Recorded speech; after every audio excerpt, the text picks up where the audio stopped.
Dobar dan, dobrodošli u našu virtualnu učionicu na otvorenom. Danas putujemo na mjesec, olovkom, idemo. Prije skoro 15 godina bilo je 9 planeta u našem sunčevom sustavu. Sad u školi učimo da ih je 8. 9. se zvao Pluton i nije se naljutio na ostalih 8 i preselio u drugi sunčev sustav, već je odlučeno da je on premali da bi ga smatrali planetom. Plutone, oprosti. U sredini našeg sunčevog sustava je Sunce. Manja tijela, planeti, rotiraju, odnosno okreću se oko većih tijela.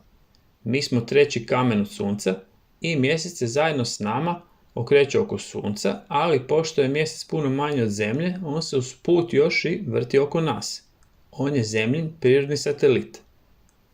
Da nam se ne zavrti previše, idemo na olovke. Idemo malo crtati.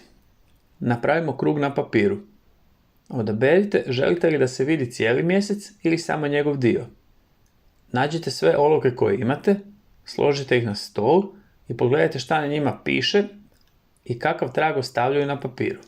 Obično bi to isprobavali na nekom drugom listu da ne kvarimo budući rad, ali pošto danas radimo mjesec, sve oko njega je tamno nebo, taj dio papira ćemo zatamniti koliko god možemo i zato taj dio našeg papira možemo koristiti kao podlogu za isprobavanje.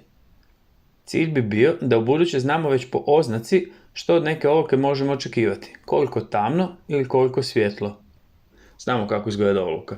Izvana je drveno kućište, a iznutra je grafitna sredina kojom ostavljamo trag, obično na papiru. Zašto olovke zovemo tako? Zbog olova.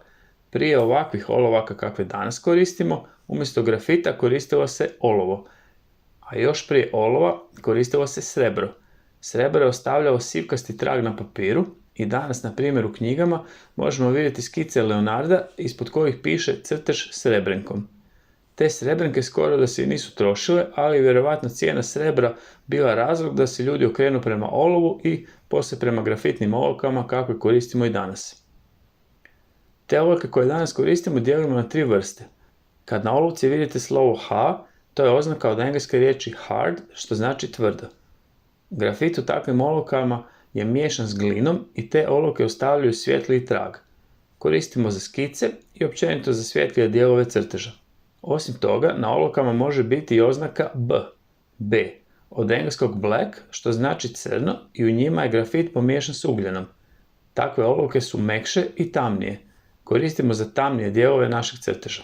Postoje još HB olovke, znači nešto između. Ako imate neku izvana šarenu olovkicu na kojoj nema oznake, to je olovka HB. Za crtanje ih koristimo po potrebi i obično oni koji pišu s olovkama upotrebljavaju upravo takve olovke. Neki put uz slovo kao oznaka može biti i broj. Na primjer, olovka s oznakom H6 je tvrđa od olovke s oznakom H2 ili samo H.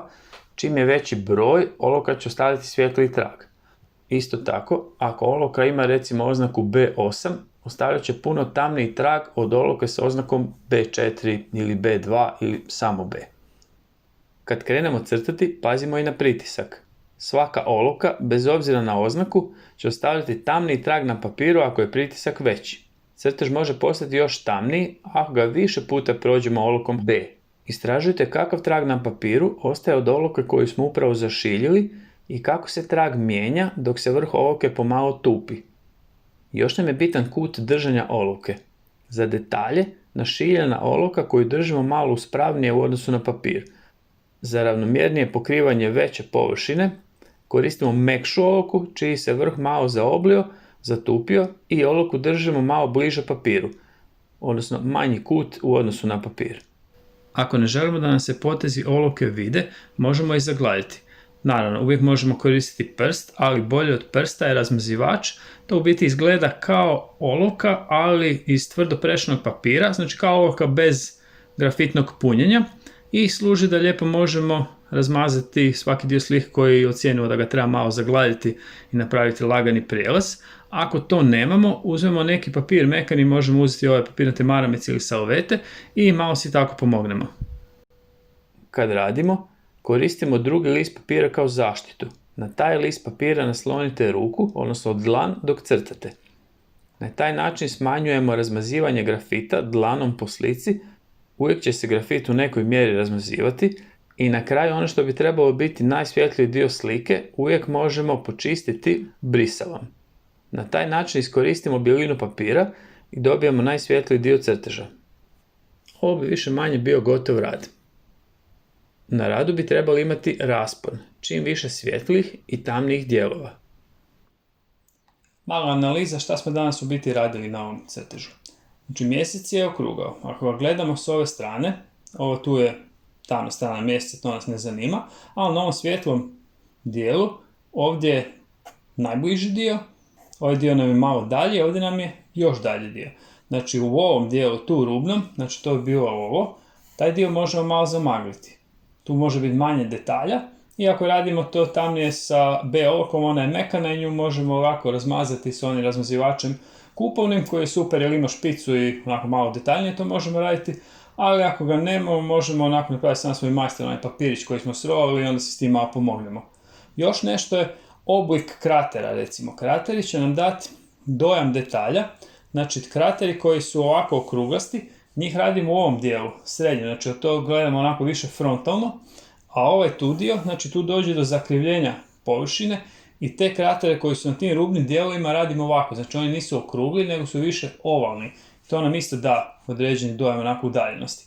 I u ovom tu najbližem dijelu uzmem H olovku, našiljem lijepo špicu napravim, malo jače pritisnem i tu mi ostanu ovako detalje. U tom dijelu napravim više detalje i to nam isto da dojam, znači ok, taj dio nam je bliži. Naš, to jest vaš današnji zadatak, bi bio da probate olovkama prikazati površinu mjeseca. Nakon toga, kao dodatni zadatak, možete na internetu potražiti sliku nekog drugog planeta i probati nacrtati njegovu površinu, ali drvenim bojicama ili kombinacijom olovke i bojica. I znamo već, pustimo se, budimo kreativni, bit će sve ok. Sretno!